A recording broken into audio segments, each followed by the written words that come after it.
The Battle of the Demark Strait was a brief naval engagement that lasted a little more than a quarter of an hour.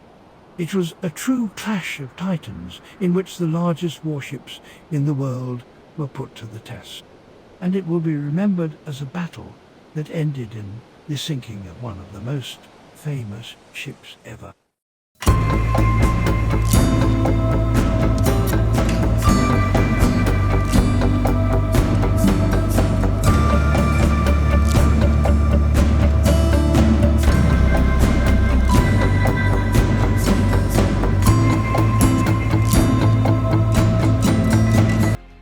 In the early morning of 24 May, as the first lights of dawn were about to appear in the sky, the weather improved and the visibility increased. The German battle group maintained a course of 220 degrees and a speed of 28 knots, when at approximately 0530, Prinz Eugen's hydrophones picked up propeller noises of two ships on her port side. At this time, the German raiders still returned no echo. Minutes passed, when at 537 the Germans sighted what they first thought to be a light cruiser at about 19 miles on port side. At 0543, another unidentified unit was sighted to port, and thereafter the alarm was given aboard the Bismarck and Prinz Eugen. Aboard the Bismarck, the identification of the enemy ships was uncertain, and they were now both mistakenly thought to be heavy cruisers. Correct identification at this time was of great importance in order to choose the right type of shells. Prinz Eugen's first artillery officer, Paulus Jasper, also believed the approaching ships to be cruisers and ordered to load 20 centimeters high explosive shell. At this point, the Battlecruiser Hood and the battleship Prince of Wales were approaching the German battle group on a course of 280 degrees at 28 knots. Vice Admiral Holland, aboard the Hood, familiar with the vulnerability of his battlecruiser in long-range combat, was probably trying to get closer quickly before opening fire. Due to the similar silhouettes of the German ships at 0549, Holland ordered both of his ships to engage the Prinz Eugen, believing she was the Bismarck. After this, the British ships made a 20 degrees turn to starboard on a new course of 300 degrees. At 0552, just before opening fire, Holland correctly identified the Bismarck at last and ordered his force to shift target to the right-hand ship. But for some reason Hood kept tracking the leading ship. Aboard the Prince of Wales, however, the gunnery officer Lieutenant Commander Colin Mullen correctly targeted the Bismarck, which followed in Prinz Eugen's wake a mile or so behind. Suddenly, from a distance of about 12.5 miles, the Hood opened fire, followed by the Prince of Wales. Half a minute later, at 0553, both ships opened fire with their forward turrets, since their after turrets could not be brought to bear due to the ship's unfavorable angle of approach. The Germans finally realized they were facing enemy capital ships, and Admiral Lutyens immediately signaled to Group North. The first salvo from Prince of Wales landed over and astern of Bismarck.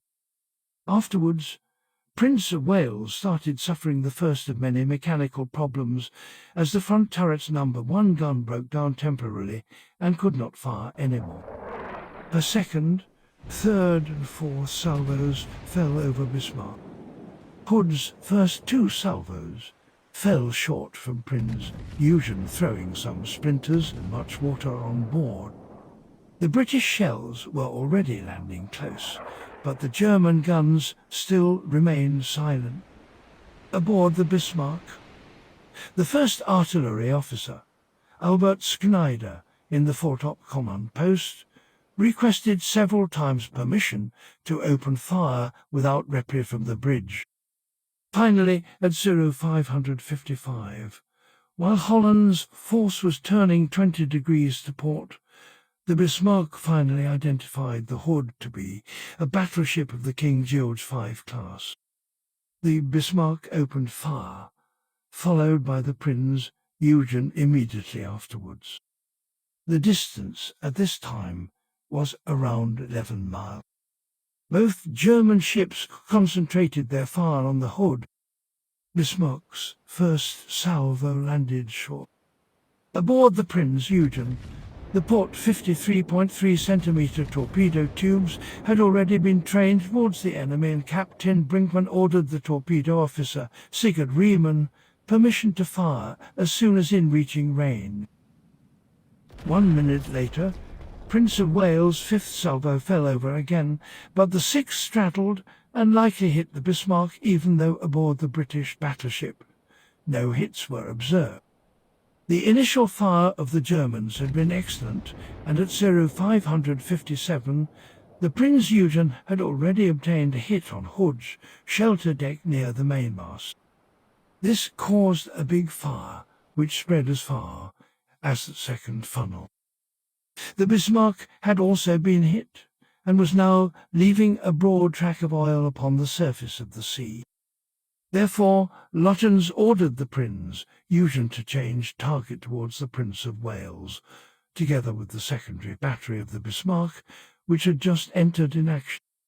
From the start, the Bismarck found herself favoured by the enemy disposition that allowed her to use all 8 guns, while the Prince of Wales was now firing at Bismarck with only 5, and the Hood was erroneously firing at Prinz Eugen.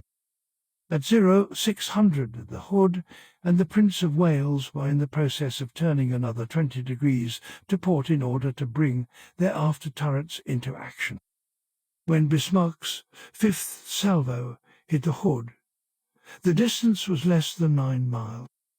At least one 38-centimeter shell penetrated Hood's armor belt and reached a magazine where it exploded. The German observers were awestruck by the enormous explosion. Bismarck's fourth artillery officer, Burkhard von Mollenheim, described what he saw. At first, the Hood was nowhere to be seen. In her place was a colossal pillar of black smoke reaching into the sky. Gradually, at the foot of the pillar, I made out the bow of the Battlecruiser projecting upwards at an angle, a sure sign that she had broken in two. The Hood, pride of the Royal Navy and during 20 years the largest warship in the world, split in two and sank in 3 minutes. The stern portion sank first, followed by the bow portion. It all happened so fast that there was not even time to abandon the ship. Out of a crew of 1,418 men, only 3 survived. Vice Admiral Holland and his fleet staff, the commander of the Hood, Captain Rolf Kerr, and everyone else perished. The 3 survivors were rescued after 3.5 hours at sea by the destroyer Electra. After the Hood blew up, the Bismarck concentrated her fire on the Prince of Wales. The British battleship had since altered her course to avoid the wreck of the Hood, and this placed her between the sinking Battlecruiser and the German ships. The Germans were thus presented with an easy target switch. At 0602, the Bismarck hit Prince of Wales's bridge, killing everybody there except the commander and another man. The distance had decreased to 8.6 miles, and now even the 10.5 centimeter heavy anti-aircraft battery and Prinz Eugen entered in action. The Prince of Wales was at a clear disadvantage, and at a minute after, launched a smoke screen and retreated from the combat after being hit a total of 4 times by the Bismarck and 3 more by the Prinz Eugen. At this time, the German ships began executing a series of avoidance maneuvers after torpedoes had been erroneously detected by hydrophones and bubble trails spotted from the bridge of Prinz Eugen. These sudden course alterations undoubtedly affected the shooting of the Germans that didn't get any more hits on the enemy. The British battleship in turn fired 3 more salvos while retreating, but did not obtain any hits either. At 0609, the Germans fired their last salvo and the battle ended. If you enjoyed today's content, please leave a like and subscribe. We will be rolling out more of these videos. See you next time.